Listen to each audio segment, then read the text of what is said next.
Hello friends, कैसे हैं आप लोग। आपका स्वागत है दीपक कोचिंग क्लासेस में। और आज आपके लिए मैं नया चैप्टर लेके आ गया हूँ जो कि अर्थशास्त्र का है, कक्षा 10वीं का बहुत ही इंपॉर्टेंट चैप्टर है।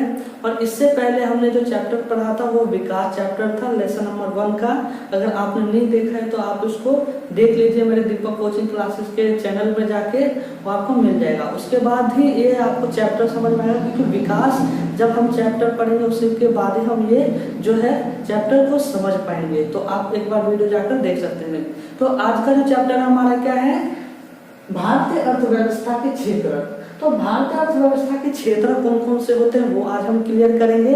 आज जो हम पढ़ने वाले हैं थोड़ा सा मैं समझा देता हूँ। आज जो हम पढ़ेंगे क्या क्या पढ़ेंगे, आज हम जीडीपी पढ़ेंगे, सार्वजनिक क्षेत्र पढ़ेंगे और निजी क्षेत्र पढ़ेंगे। ये सब हम क्लियर करेंगे। और अभी मैं आपको जो बताने वाला हूँ प्राथमिक क्षेत्र और द्वितीय क्षेत्र पढ़ेंगे। इससे ही पूरा चैप्टर हम समझ में आ जाएगा आपको, ठीक है। तो चलिए शुरुआत करते हैं। फर्स्ट, प्राथमिक क्षेत्र क्या होता है।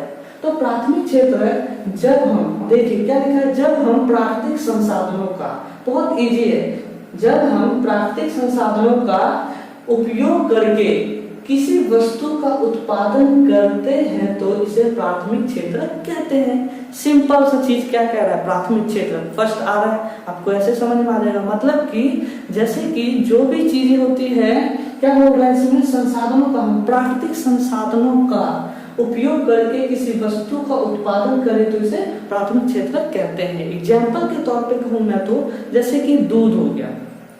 दूध क्या होता है, दूध हमें प्राकृतिक रूप से मिलता है, प्राथमिक हो गया ये। और कृषि हम करते हैं जैसे कि मछली हो गया, ये सब क्या प्राकृतिक है।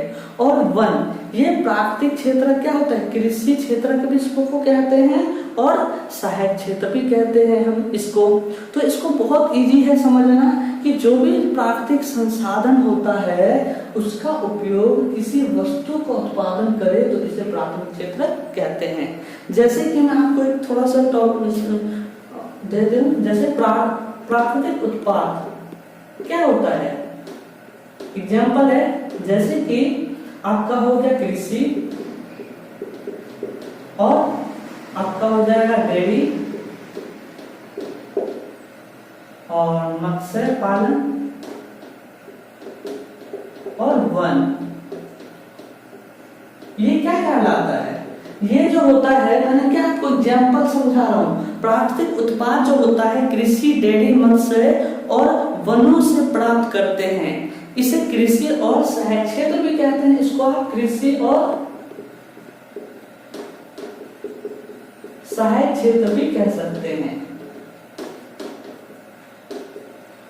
क्यों, क्योंकि कृषि से मिलता है और इसको सहायक क्षेत्र भी कहते हैं, ये हमारे को सहायक भी करते हैं। तो प्राथमिक क्षेत्र आपको समझ में आ गया होगा, बहुत इजी है।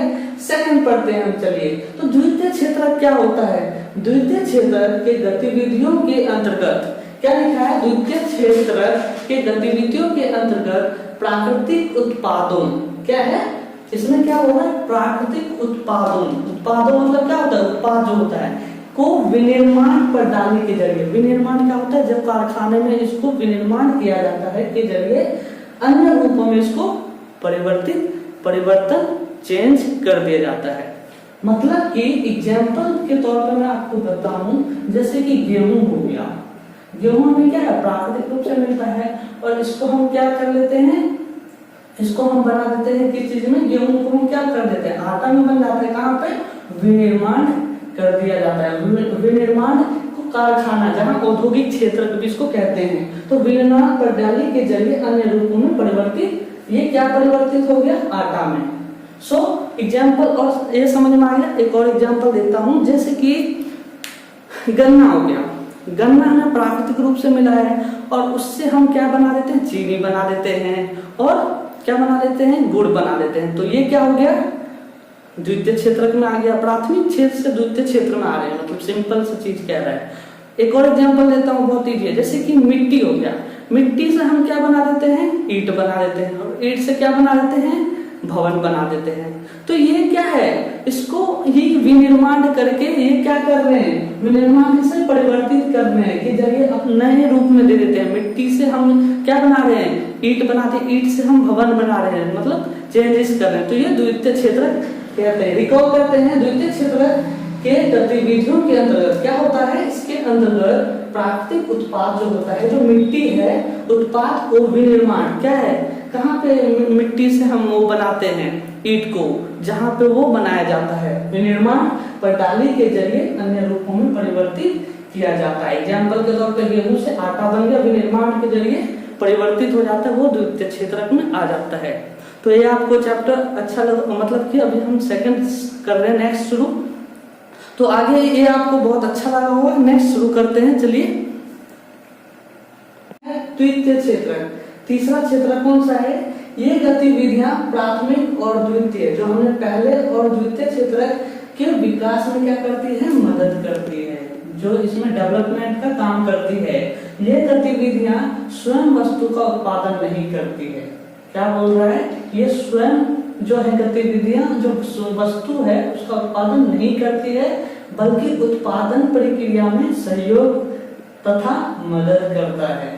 सो आपको लगा, समझ में आया होगा कि ये गतिविधियां क्या होती है, प्राथमिक और द्वितीय क्षेत्र में मदद करती है, और ये गतिविधियां स्वयं वस्तु का क्या करती है, उत्पादन नहीं करती है द्वितीय क्षेत्र में, बल्कि उत्पादन की प्रक्रिया में क्या करती है, मदद करती है। जैसे कि ये गतिविधियां वस्तुओं के बजाय, मतलब वस्तुएं क्या क्या चीजें होती हैं, जैसे कि आपका हो गया कृषि हो जाएगा, और जो भी आप चीजें काम करते हैं, कृषि करते हैं, खेती करते हैं, इसमें जो भी चीजें आती हैं औद्योगिक क्षेत्र में, तो ये क्या करते हैं, वस्तुओं के बजाय सेवाओं का सृजन करती हैं, सर्विस देती है। क्या करती है, सर्विस सृजन करती है, इसलिए इसे क्या कहते हैं, सेवा क्षेत्र भी कहा जाता है। ये आपको क्या करती है, सेवाएं प्रदान करती है। तो तृतीय क्षेत्र क्या होती है, ये प्रथम क्षेत्र और द्वितीय क्षेत्र में बिल्कुल भी क्या करती है, मतलब कि उत्पादन नहीं करती है, विकास में मदद देती है। सिंपल सा चीज है, एक बार हम समझ लेते हैं। जैसे कि प्रथम द्वितीय क्षेत्र में हमने समझ लिया कि वो प्राकृतिक रूप से, उससे प्राकृतिक से द्वितीय में क्या प्राकृतिक रूप से मिलता है, उससे हम जो चीज विनिर्माण करते हैं। और ये क्या करती है, ये उत्पादन नहीं करती है, ये विकास में निर्माण करती है, ये उत्पादन नहीं करती है, और ये क्या करती है, सेवाएं प्रदान करती है। तो ये तृतीय क्षेत्र उससे भी इजी था, तो बहुत इजी है, बस एक बार समझने की चीज है, बस ये आपको आसानी से समझ में आ जाएगा। क्या है, सेवा क्षेत्र भी कहा जाता है। सेवा क्षेत्र का मतलब क्या होता है, जो भी चीजें ये सेवाएं प्रदान की जाती है, मतलब कि जो इनको विकास करने में, जो भी उत्पाद हम करते हैं उसको विकास करने में क्या करती है, मदद करती है। चलिए नेक्स्ट पॉइंट करते हैं हम, प्राथमिक क्षेत्र, द्वितीय क्षेत्र और तृतीय क्षेत्र। अब जो है नेक्स्ट करते हैं सकल घरेलू उत्पाद, जिसको कि जीडीपी भी कहते हैं। क्या कहते हैं, जीडीपी, जिसको इंग्लिश में कहते हैं ग्रॉस डोमेस्टिक प्रोडक्ट। आपको क्लियर हो गया होगा। अब हम इसको समझने की कोशिश होते हैं कि सकल घरेलू उत्पाद होता क्या है। तो ये एक विशेष वर्ष के दौरान क्या होता है, एक विशेष वर्ष, किसी वर्ष के दौरान एक देश के भीतर क्या होता है, एक कंट्री के अंदर सभी अंतिम साल और सेवाओं का मूल्य होता है।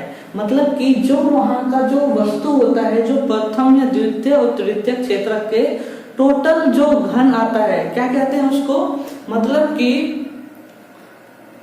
सकल घरेलू तीनों क्षेत्रकों के उत्पादन का योगफल, तीनों क्षेत्र क्या होता है, तीनों क्षेत्र में प्रथम,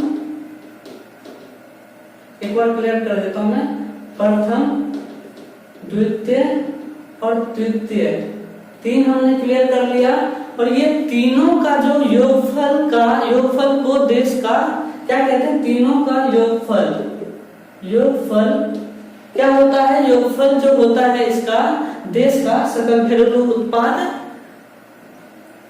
कहते हैं इसको। ठीक है, सो आपको क्लियर हो गया होगा, जो प्रथम द्वितीय तृतीय का जो तीनों का जो योगफल होता है उसको क्षेत्र क्या कहते हैं, मतलब सकल घरेलू उत्पाद। मैंने आपको इंग्लिश में बता दिया ग्रॉस डोमेस्टिक प्रोडक्ट। एक बार मैं रिकॉल कर देता हूं आपको समझा के कि इसमें यह किसी देश के भीतर क्या होता है, यह किसी देश के भीतर किसी विशेष वर्ष में उत्पादित सभी अंतिम वस्तुओं और सेवाओं का मूल्य है। मतलब जो अंतिम वस्तुओं और मूल्यों क्या होता है, जो अंतिम वर्ष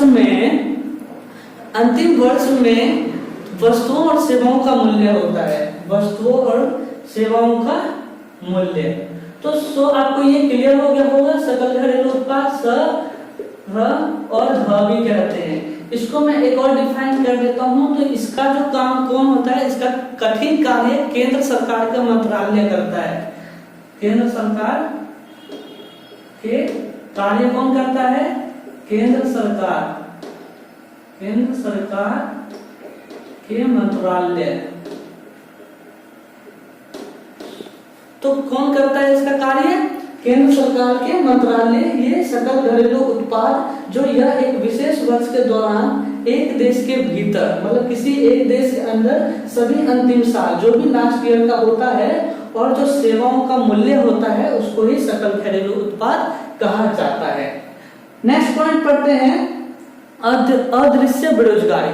अदृश्य बेरोजगारी क्या होता है, आपको इससे समझ में आ रहा होगा। अदृश्य मतलब कि क्या है, वो छुपा हुआ बेरोजगारी। क्या लिखा है, छिपी बेरोजगारी से पीड़ित व्यक्ति। जो छिपी बेरोजगारी से पीड़ित व्यक्ति वह होता है जो ऐसे दिखाई देता है जैसे वह काम कर रहा हो, लेकिन वो ऐसा नहीं होता है। हमारे देश में बात करें तो बेरोजगार बहुत ज्यादा है, पढ़े लिखे बेरोजगार भी हैं। तो वो क्या है, छिपी बेरोजगारी, अदृश्य बेरोजगार है। मतलब हमें ऐसा लगता है कि वो काम तो कर रहे हैं लेकिन वो वास्तव में काम नहीं कर रहे होते हैं। तो यही था क्या, अदृश्य बेरोजगारी। और बहुत इजी है, ये क्वेश्चन आता है 1 नंबर में, अदृश्य बेरोजगारी। तो आप आसानी से लिख सकते हैं कि जो ऐसा लगता है कि वो काम तो कर रहा है लेकिन वो वास्तव में काम नहीं कर रहा होता, उसको ही अदृश्य बेरोजगारी कहते हैं। क्योंकि हमारे देश में बहुत ज्यादा ही बेरोजगारी है और इसको करने के लिए, इसको पूर्ण रूप से बेरोजगारी को हटाने के लिए भारत सरकार को इस पे अहम कदम उठाने चाहिए। वो नेक्स्ट टॉपिक में जो है हम क्लियर करेंगे। तो अब हम, ये आपको क्लियर हो गया होगा सकल घरेलू उत्पाद को इंग्लिश में क्या कहते हैं, ग्रॉस डोमेस्टिक प्रोडक्ट, जो कि अंतिम वर्ष में इसको सेवाओं का मूल्य होता है, जो भी रेट होता है वहां का, वो लास्ट मूल्य को सकल घरेलू उत्पाद कहा जाता है। अदृश्य बेरोजगारी हमने क्लियर कर लिया। सो नेक्स्ट पॉइंट हम क्लियर करते हैं। तो ये हमारा नेक्स्ट पॉइंट है, क्या है, संगठित क्षेत्र और असंगठित क्षेत्र है। ये बहुत इंपॉर्टेंट है, आपको समझने में आगे भी चैप्टर में आता रहेगा, तो आप इसको समझने की कोशिश कीजिए। तो संगठित क्षेत्र क्या होता है, यह उन लोगों के उद्यमों या कार्य स्थान आते हैं जहां रोजगार की अवधि नियमित होती है और वह क्षेत्र सरकार द्वारा क्या होता है, रजिस्टर्ड होता है।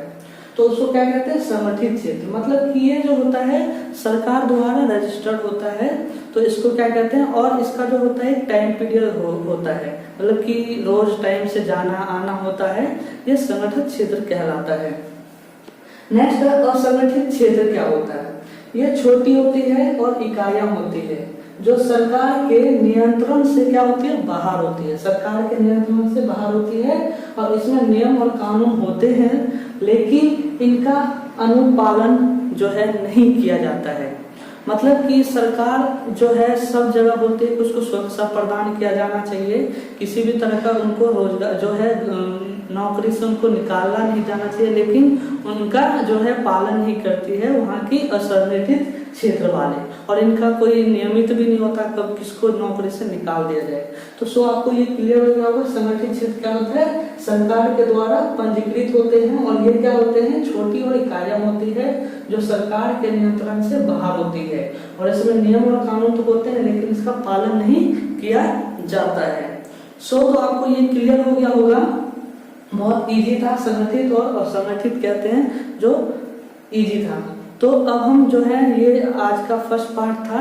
नेक्स्ट सेकंड पार्ट में आपको मैं आगे की चीजें बताऊंगा जो मनरेगा से जुड़ा हुआ है, और भी चीजें बहुत इंपॉर्टेंट हैं, तो इसमें हम क्लियर कर लेंगे।